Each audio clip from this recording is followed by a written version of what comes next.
Hébreux. Nous allons lire le chapitre 10, du verset 19 au verset 25. Chapitre 10, du verset 19 au verset 25. Ainsi donc, frères, puisque nous avons au moyen du sang de Jésus une libre entrée dans le sanctuaire par la route nouvelle et vivante qu'il a inaugurée pour nous au travers du voile, c'est-à-dire de sa chair. Et puisque nous avons un souverain sacrificateur établi sur la maison de Dieu, approchons-nous avec un cœur sincère dans la plénitude de la foi, le cœur purifié d'une mauvaise conscience et le corps lavé d'une eau pure. Retenons fermement la profession de notre espérance, car celui qui a fait la promesse est fidèle. Veillons les uns sur les autres pour nous exciter à la charité et aux bonnes œuvres. N'abandonnons pas notre assemblée, comme c'est la coutume de quelques-uns, mais exhortons-nous réciproquement, et cela d'autant plus que vous voyez s'approcher le jour. Je vous invite à la prière. Seigneur, nous avons ouvert ta parole. Viens, Seigneur, nous illuminer, afin qu'on puisse être éclairés, afin que notre cœur soit changé, que nous soyons transformés. Te prions au nom de Jésus. Amen.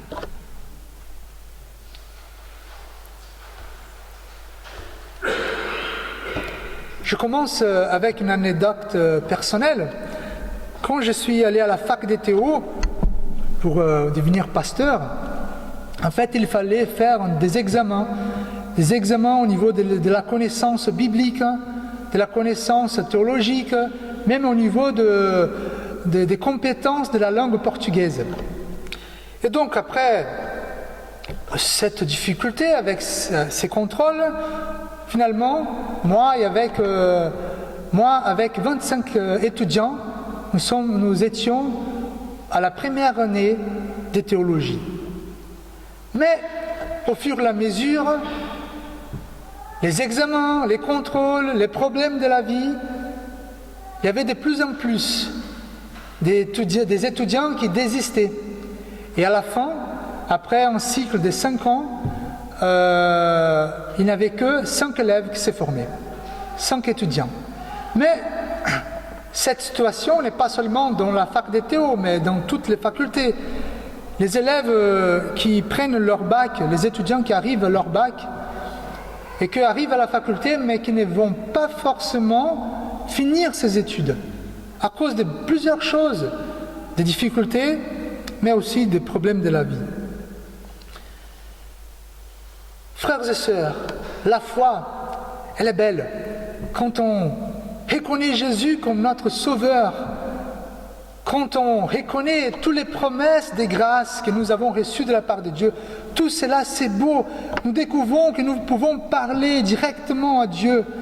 Nous découvrons que nous avons une grande famille de par le monde. Et nous sommes contents.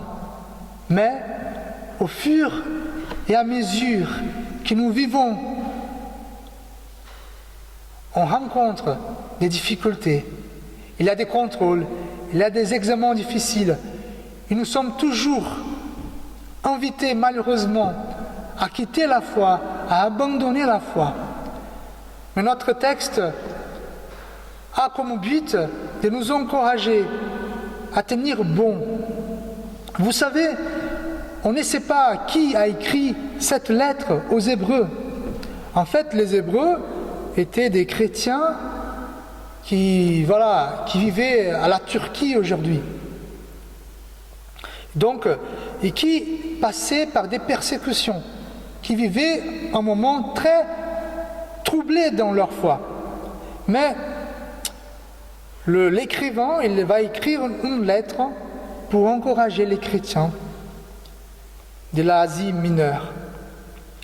Et donc son but, c'est de montrer qu'ils étaient quand même sauvés, qu'ils ne devaient pas abandonner la foi malgré la persécution, malgré les difficultés. Et donc, ces chrétiens-là, n'étaient pas les seuls à vivre une période difficile. Nous aussi, il y a des moments compliqués dans notre vie. Et ce que l'écrivain va dire, c'est déjà pour ne pas gâcher ce que nous avons reçu. Il disait aux Hébreux, ne gâchez pas ce que vous avez reçu. Alors, qu'est-ce que nous avons reçu pour ne pas gâcher?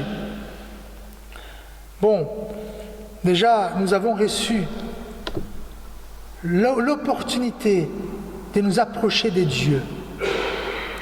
En fait, l'écrivain va nous dire, frères, puisque nous avons, au moyen du sang de Jésus, une libre entrée dans les sanctuaires par la route nouvelle vivante,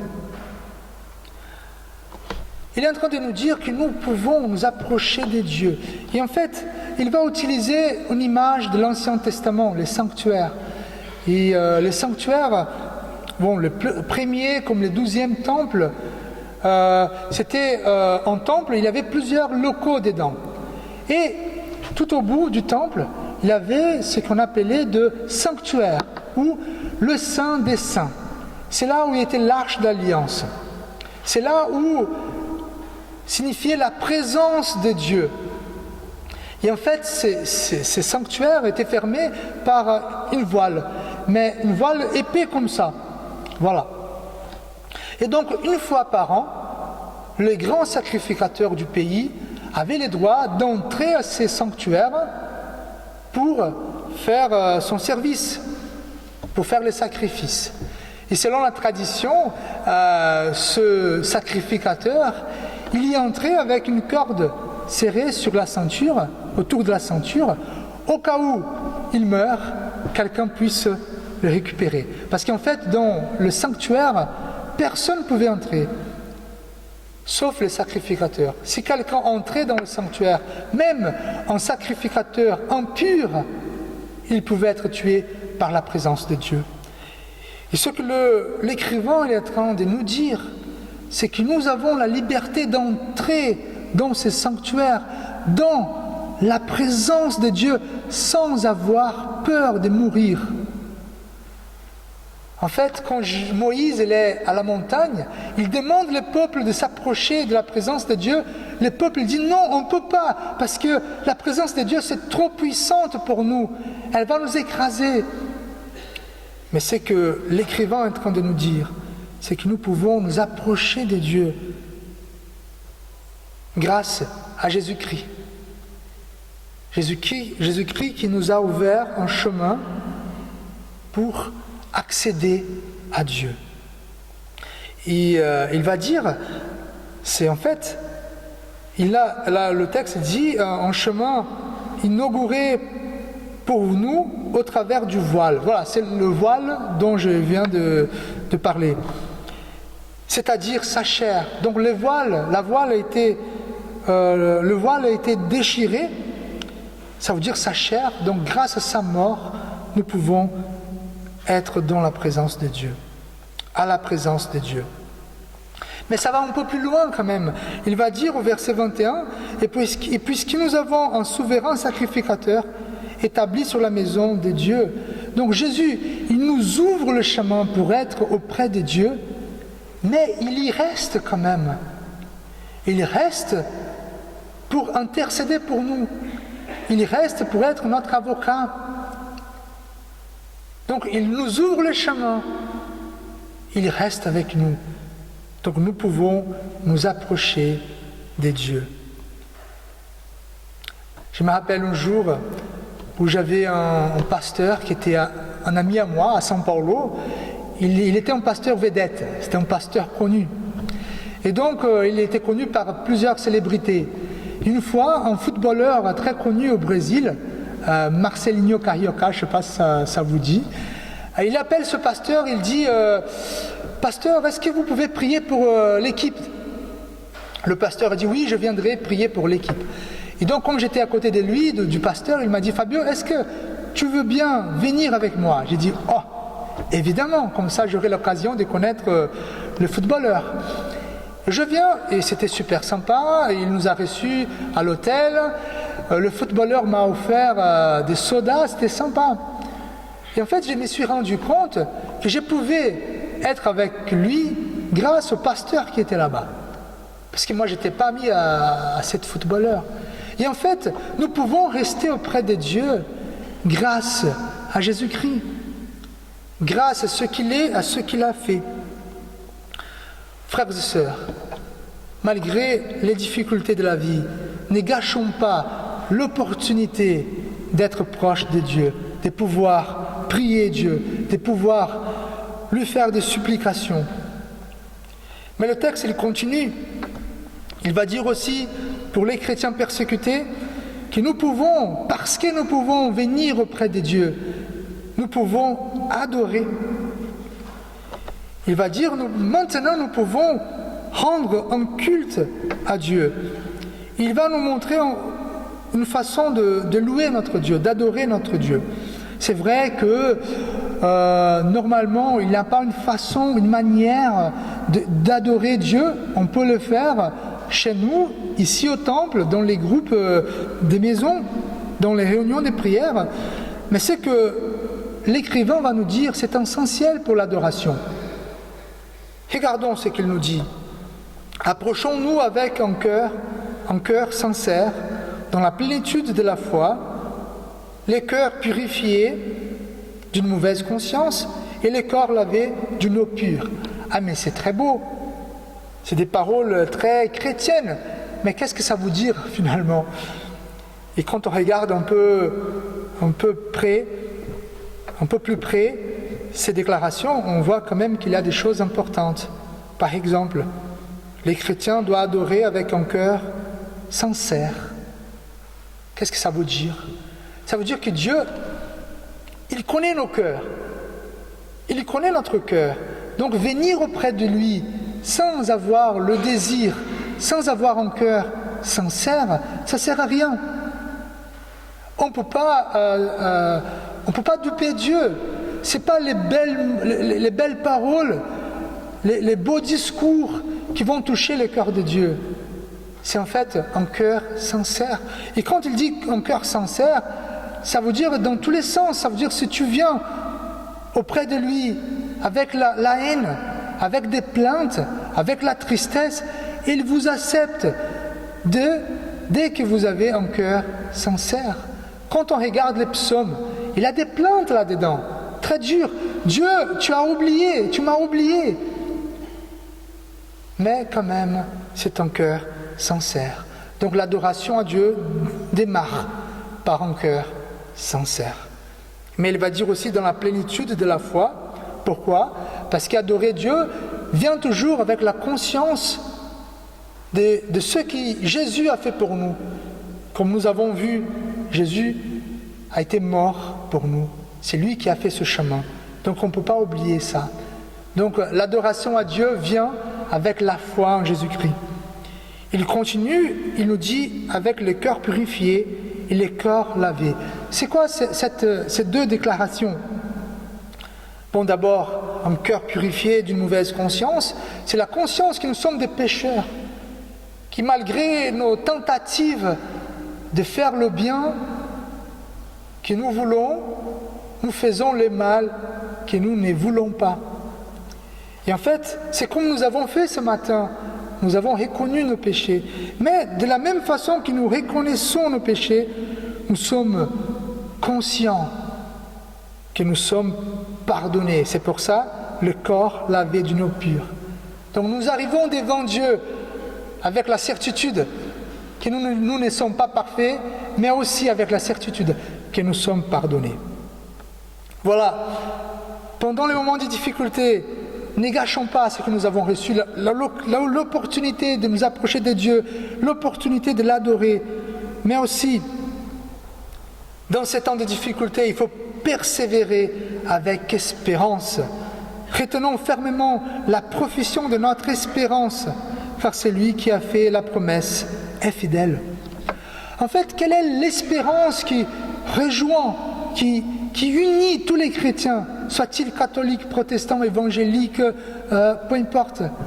C'est l'espérance d'un jour continuer notre vie auprès des dieux. D'un jour savoir que la vie ici sur cette terre, ce n'est pas la fin de toutes les choses, mais c'est seulement un petit moment qui précède l'éternité avec Dieu.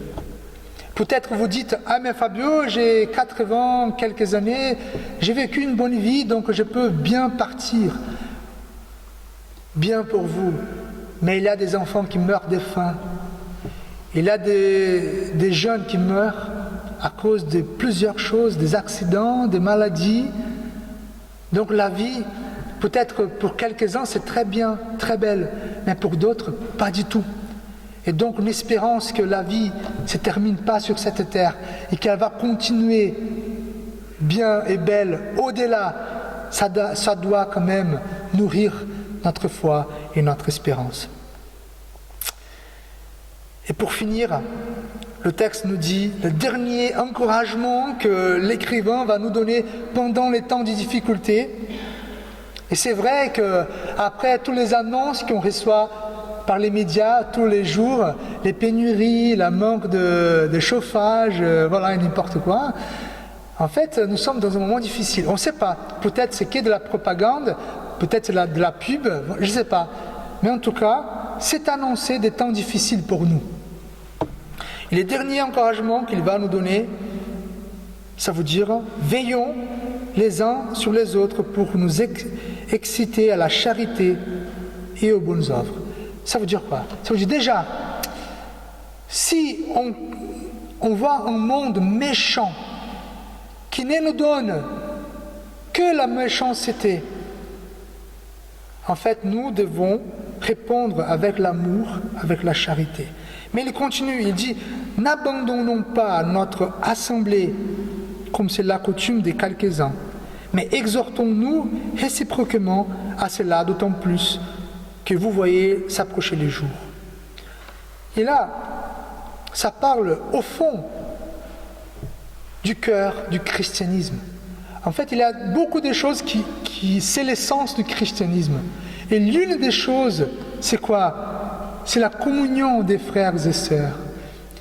Et dans les symboles des apôtres, nous disons « Je crois à la communion des saints ». Frères et sœurs, les chrétiens ne sont pas faits pour être séparés, écartés. Les chrétiens doivent être ensemble. En fait, il nous encourage à nous encourager, à nous exciter à la charité, à nous comme dit le texte, à nous exhorter. Alors comment ferions-nous cela si nous sommes séparés?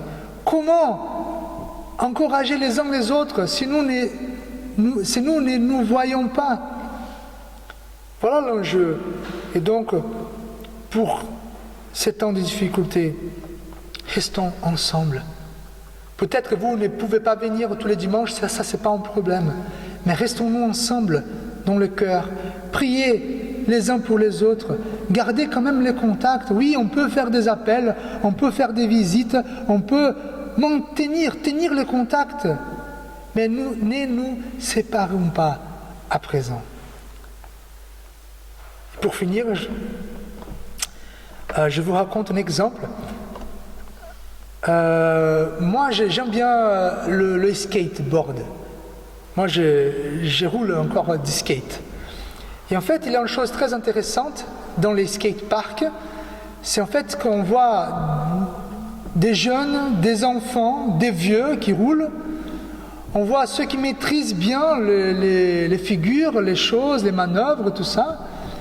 Mais ce qu'il y a dans les skateparks, c'est en fait il y a beaucoup de fraternité. Pourquoi? Parce qu'il y a ceux qui tombent et d'autres qui viennent à leur aide, ceux qui ont besoin de connaître plus et ceux qui vont venir à leur apprendre.